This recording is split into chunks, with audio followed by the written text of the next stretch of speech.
Good morning.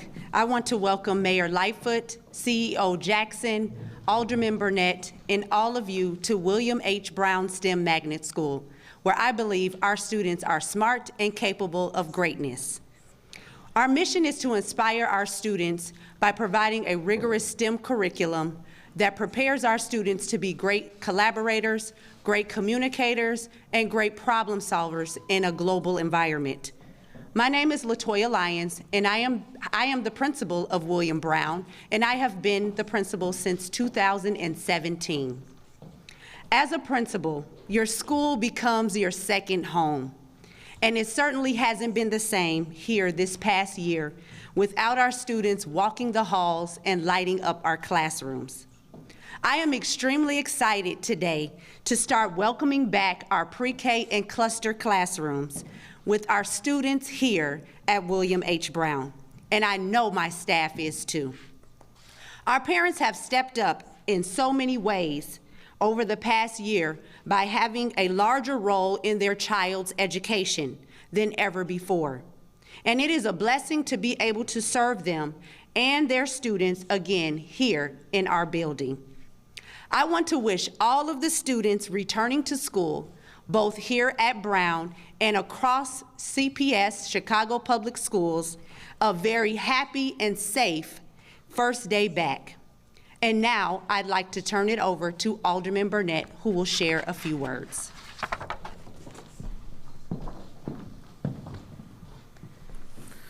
Thank you very much, Principal Lyons. Brown School is a fantastic school. There's a lot of great new things here at this school with technology and music and STEM, and people need to look at this school. This is a choice school here on the West Side. Gives me a great pleasure and honor to be here now that we are done with our hostage takeover over our children here in the city of Chicago. I'm very excited that now kids can go back to school, and let me not thank the teachers. You know, I would tell you, teaching is a very noble position. I know I still love all of my teachers from when I was in kindergarten. I still love them. Teachers are mentors, teachers are role models, and teachers are also surrogate parents to our kids. And I couldn't imagine these teachers who love their children, love their students, not wanting to get back with them.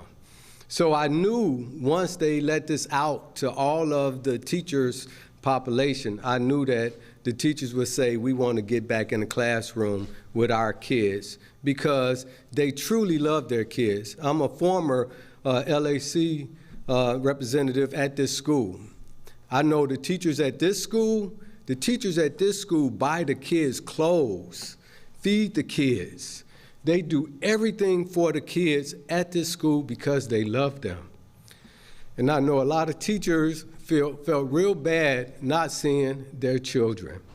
So I want to commend CPS, the mayor, the unions, everyone that was involved to come together to make sure our kids get another opportunity to get this nurturing that they so badly need. And now their parents, if their jobs do open up, they can go back to school. But I want to thank the mayor. I want to thank the mayor for staying steady and putting the children first. Even though, you know, politically, it was all kind of drama going on for her politically, she did not waver on standing up for our kids here in the city of Chicago. Our kids are important. They're our future. They're our livelihood for the city of Chicago and our country. So, Mayor, thank you very much for not wavering on your stance to make sure that our kids get an opportunity to be nurtured, mentored, and to be in a safe environment. Some of them, quiet as it's kept, it's safer for them to be in school than it is for some of them to be at home. I hate to say that, but it is. So I just want to say thank you very much, Mayor. And without further ado, Mayor Lori Lightfoot.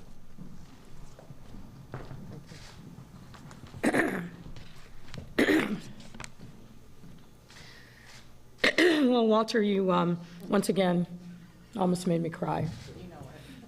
Because fundamentally, this has to be about our children.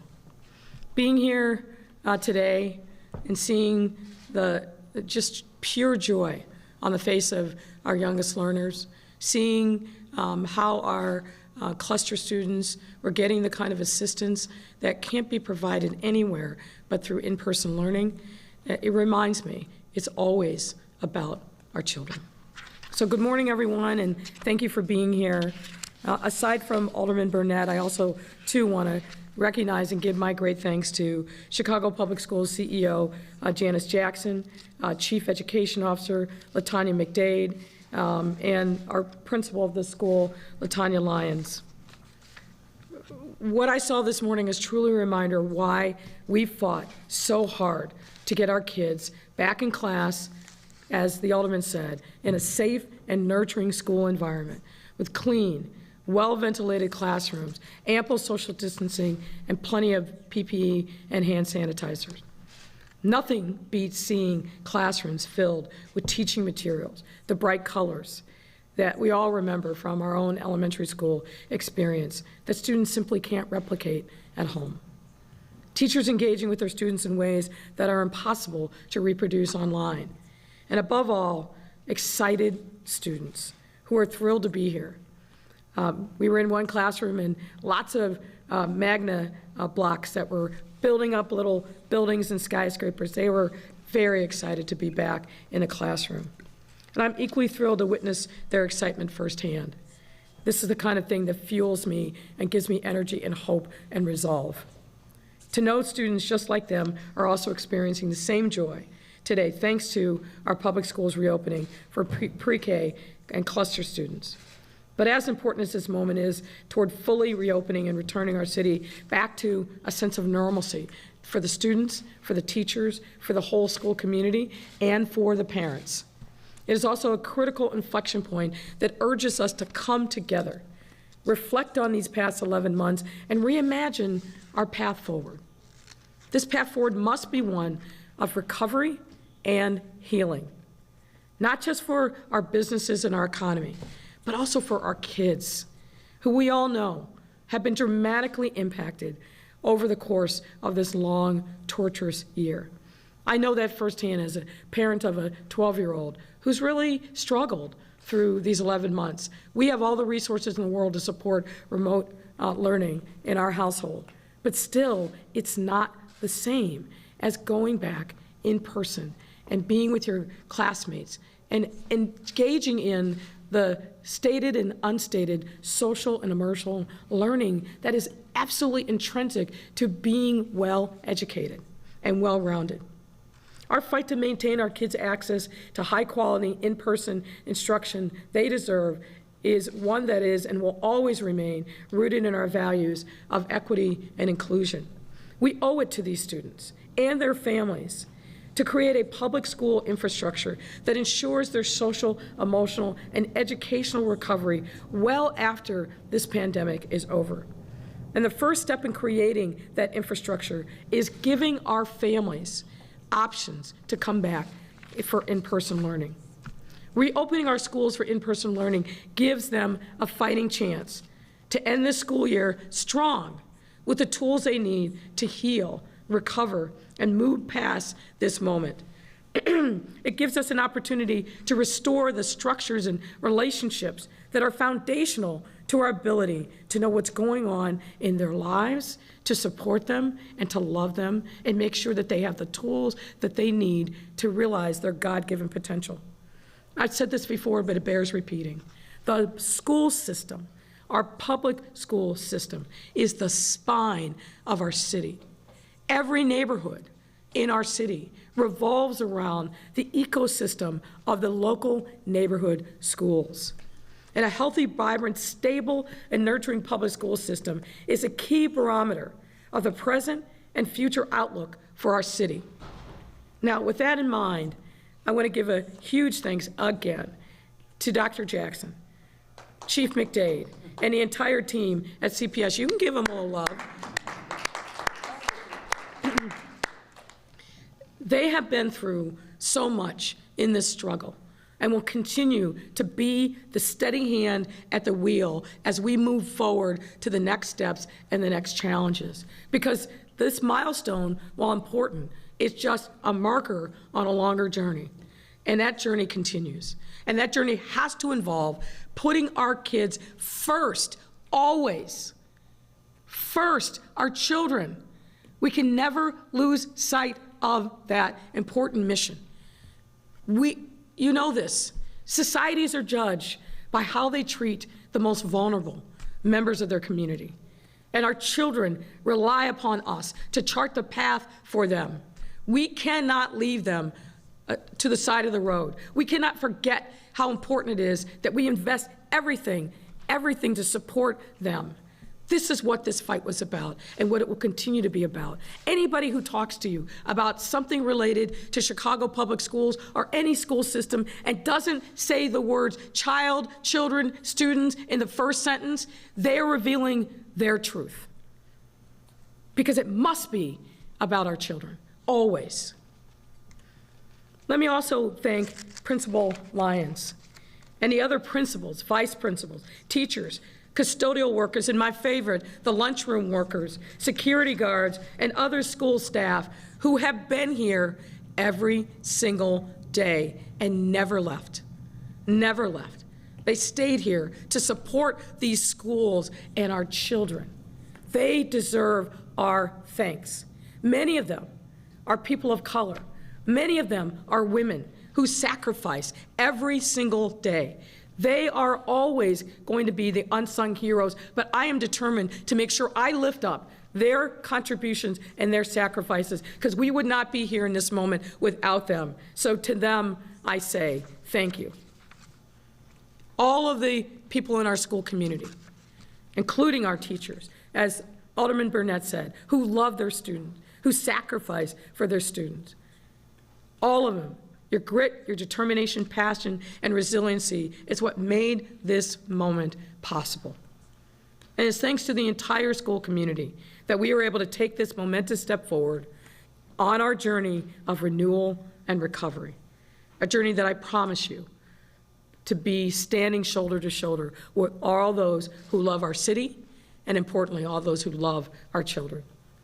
To prevent the harms of this pandemic from preordaining a destiny for our kids that is rooted in failure. I reject that, and so should you. We have to do everything we can to turn the tide. There have been losses, there's been sorrow and frustration and anger, but we need to make sure that we are focused on supporting our children to shrink the educational losses and gaps that have developed over the course of this pandemic.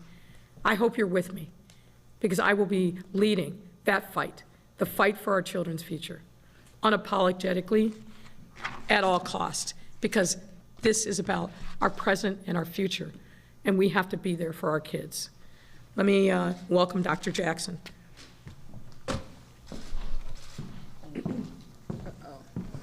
I always wear the wrong earrings for these things. All right. Good morning, Mayor, and thank you for that introduction. I also want to thank some of the people who are here with us today, both standing at the podium and in the crowd. Alderman Burnett, thank you for being here and your steadfast commitment and support to Chicago Public Schools, as well as to the mayor.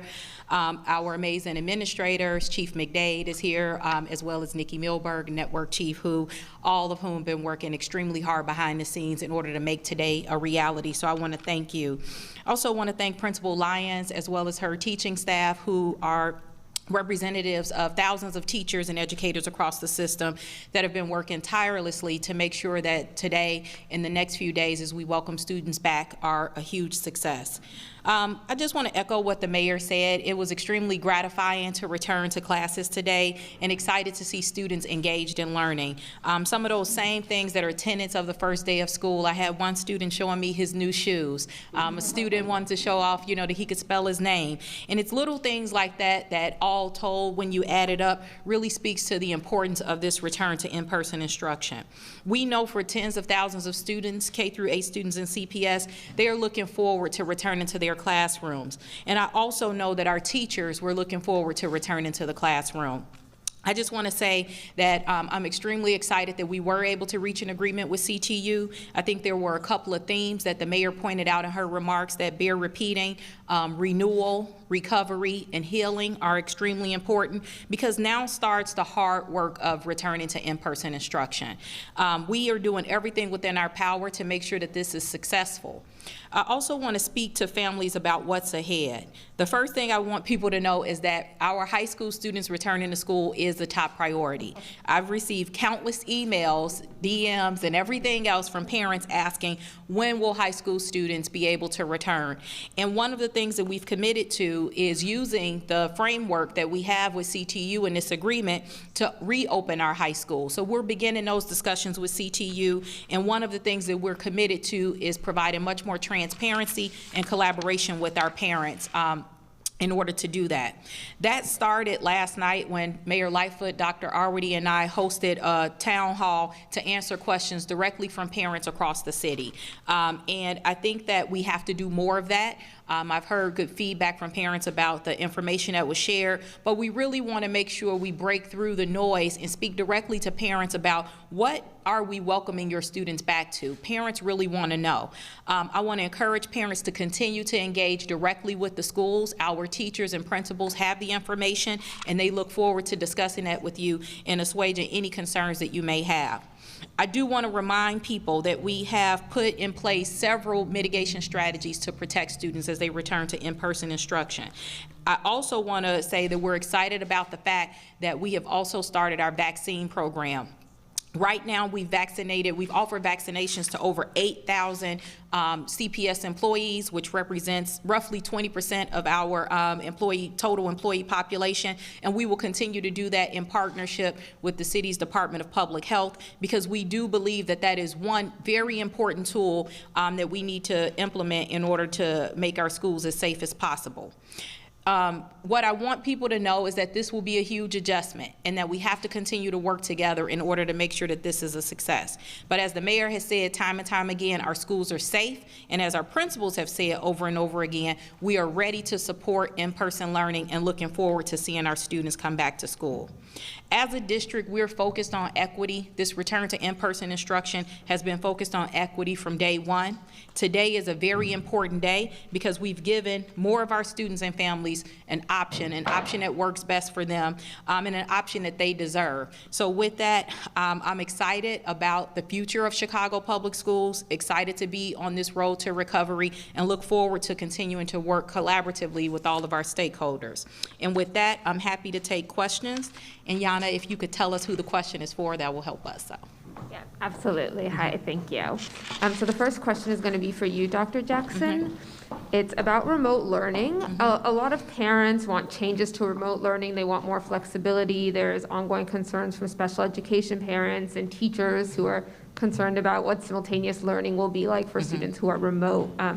Can you address those concerns and the fact that with so many students staying remote, how the district will approach those issues? Yeah. Well, first, I'll say we've said from the beginning that remote learning is not a replacement for in-person instruction. And so I think if that's the bar to simulate all that we get from an in-person environment, I don't think any school district is ever going to meet that.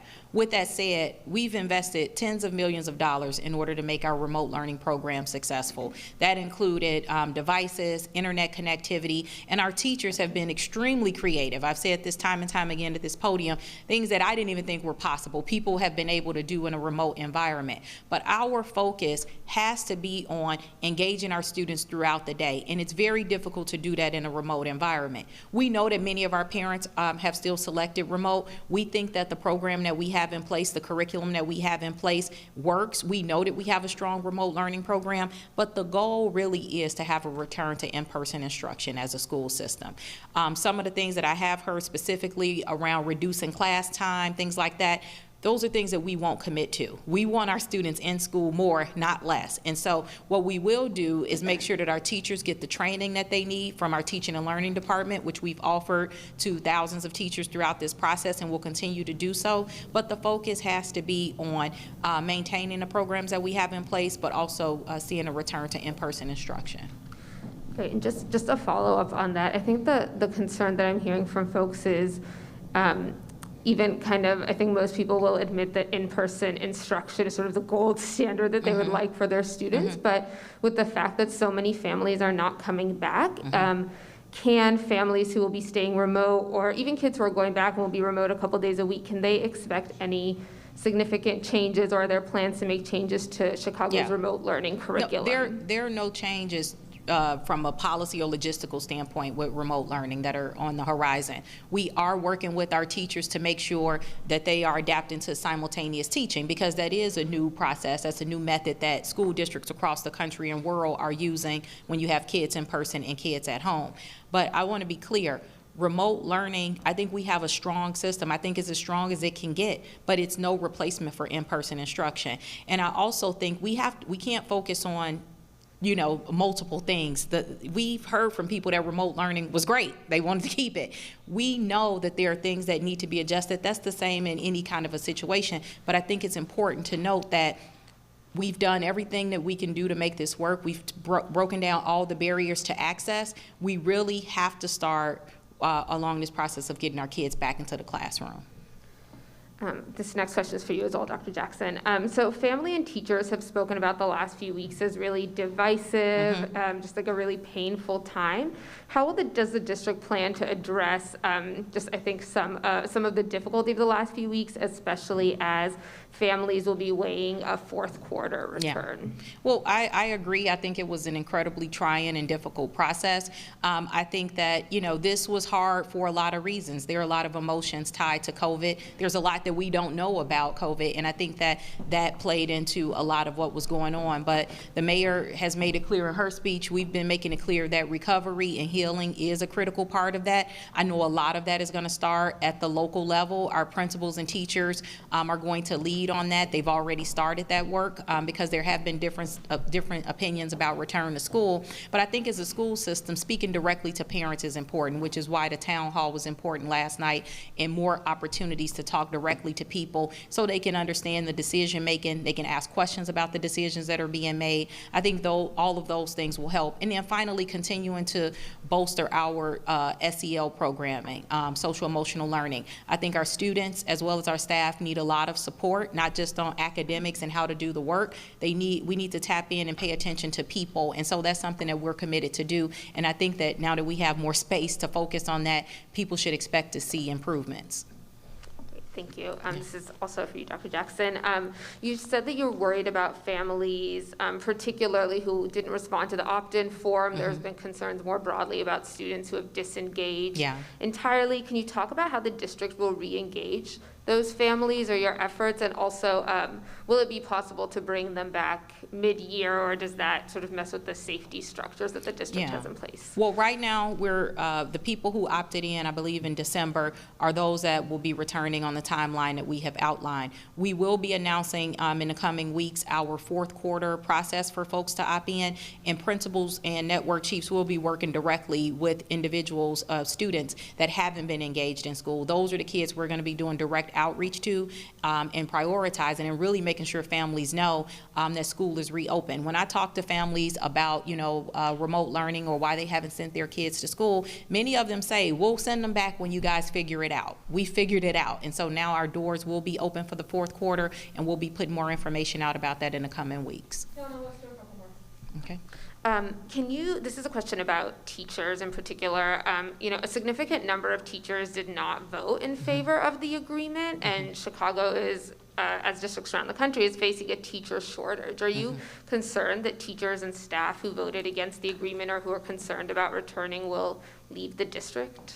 No, I think that teachers participated in a democratic process. I mean, we obviously pay attention to that. We're thrilled that the measure was passed, but we also know that means that people still have concerns that we have to continue to address. So that's why in every opportunity we talk about all of the investments that we've made. And I think the one message I would share with some teachers who are still hesitant is that once you start, I mean, this isn't true for everybody, but it's true for most. Once people start and they come back into the school, they see the protective measures that we have in place, they become much more comfortable with the process. I think we're going to see a lot of those sentiments change.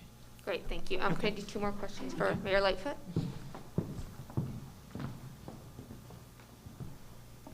Hi, Mayor. I'm hoping to have you also speak to some of the divisiveness that school communities have talked about in the last couple of weeks related to this negotiations process. What do you see as a way forward to addressing some of those issues and concerns? Well, I'm not sure which specific issues or concerns you're talking about. Can you be a little more specific? Yeah, the teachers and families that I have spoken to, I think teachers felt that that their safety concerns were not taken seriously, or that they had to fight for safety concerns when returning to schools. I think families, both those who wanted to stay remote and those who wanted to go back to in-person learning, felt that they didn't really have a seat at the table in discussions. And so I think there's just a lot of bad feelings that schools have as they have to go back to this kind of big job of reopening schools. Well, that's why I have been since Sunday, when we got word of the tentative agreement, talking about the healing process that needs to take place really at the school level and throughout the system. This has been a brutal year for everyone. Everyone in our city has been dramatically impacted by this pandemic. We shouldn't have been in a situation where we were arguing about who gets vaccinated and who gets vaccinated first, because we should have had more vaccines to get the entire city vaccinated within a matter of weeks. But we are in a situation, because of the incompetence of the former federal administration, that left the cupboard bare from vaccines and mishandled the entire response to COVID-19. All that has done is heightened people's fears and concerns, and we understand that. There was never a point throughout this very long process where we didn't understand that teachers were concerned and had safety concerns. The entire school community shared those concerns. So everything that was done by CPS, and certainly with my direct involvement, was to focus on how we could address those fears in a way that mitigated them. Now, there are going to be some people, even after most of the city is vaccinated, are not going to come back out in public. They're not going to participate as the city itself opens up, and we know that. But I think the vast majority of people understand why we're doing what we're doing, and once they have access to the vaccine, but they have to keep doing the other mitigation measures. That's going to be important. I'm going to channel Dr. Arwady. The vaccine is a tool, not the sole tool. So we have to continue to wear our face coverings. We have to continue to social distance. This virus is going to be with us for some time. And so we've got to keep focused on the things that we know that work and save lives. But there was never a point through this really difficult negotiation with the CTU that we didn't recognize. This isn't about dollars and cents. This is about health and safety. We absolutely understood that. And the $100 million that CPS has invested to open up schools and all the other mitigation efforts that we put forward, giving accommodations to as many people as we possibly could, that was all about recognizing teachers and other people in the school community's concerns. Now listen, I know there's been a lot of misinformation put out there, and I would frankly call it propaganda. It's the worst thing to me to play upon people's fears by whipping them up with falsities and things that absolutely are only going to undermine people's confidence in our ability to recover from this pandemic. And unfortunately, we saw a lot of that propagandizing that was completely untethered from the facts. What I can do is be clear and direct, transparent, and give people the facts. That's what I've done from the moment I was sworn into office, and that's what I've done every single day through this pandemic, and I will continue to be rooted in the facts, the data, and the science. This is just one of the off-topic questions is, what is your reaction, Mayor Lightfoot, to Mercy Hospital filing for bankruptcy? Well, I think it's going to be devastating for that community. Look, the safety net hospitals were teetering, and they continue to teeter. And Mercy Hospital was clearly one of those. And look, I read the press release that showed that they were hemorrhaging, meaning losing $7 million a month. That's not sustainable. So there was a proposal that was put forward last year in 2020 to the General Assembly, but unfortunately, it didn't get taken up. Now, the city doesn't have a role to play in hospital administration, funding of hospitals, or regulation of hospitals. But we have a great interest in making sure that our residents have access to high-quality care everywhere in the city. So I've been in conversations with local electeds down there. I've been in conversations with the governor. We've got to figure out a way that we can fill the void that's going to be left by Mercy. It's heartbreaking that what they're saying now is their plans to have more shift to outpatient now aren't even doable because they've lost so much money, they're losing staff. There should have been a better way, and we're going to have to now play catch-up on fixing what's broken. But I understand why they filed. It's really tough to run even a not-for-profit when you don't have money, your staff is fleeing, and you don't have additional resources to backfill. It's a tragedy for our city. There's no question about it. All right, thank you. Thank you.